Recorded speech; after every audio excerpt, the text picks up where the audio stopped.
नमस्कार. आज बनवला अख्खा मसूर मसाला. तर मसूर भिजवून घेतले आणि धुवून घेतले स्वच्छ.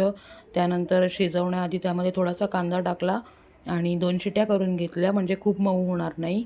आणि आलं, लसूण आणि सुकं खोबरं हे ड्राय रोस्ट करून घेतलं, हलका चेंज म्हणजे कलर चेंज होईपर्यंत. आणि एकीकडे फोडणीसाठी कांदा, टोमॅटो आणि कोथिंबीर चिरून घेतली.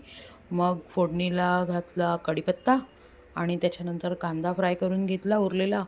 आणि मग इथे बघितलं तर मसूरही व्यवस्थित शिजलेले होते, खूप मऊ नव्हते झालेले.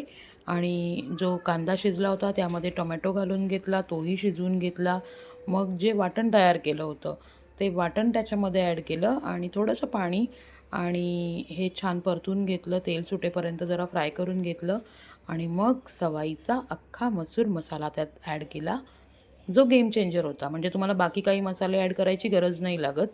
तर हा फक्त ॲड केला आणि मसूर घातले त्याच्यामध्ये, आणि थोडंसं पाणी आणि चवीपुरतं मीठ, म्हणजे टेस्ट करूनच मीठ ॲड करा. तर मला थोडंसं कमी लागलं म्हणून मी मीठ ॲड केलं. आणि त्यानंतर हाय फ्लेमवर 6 ते 7 मिनटं शिजवून घेतलं आणि बस अख्खा मसूर मसाला रेडी. भात, भाकरी, बटाट्याची भाजी आणि कांदा आणि वरनं गरम गरम अख्खा मसूर मसाला. Enjoy. Thank you so much.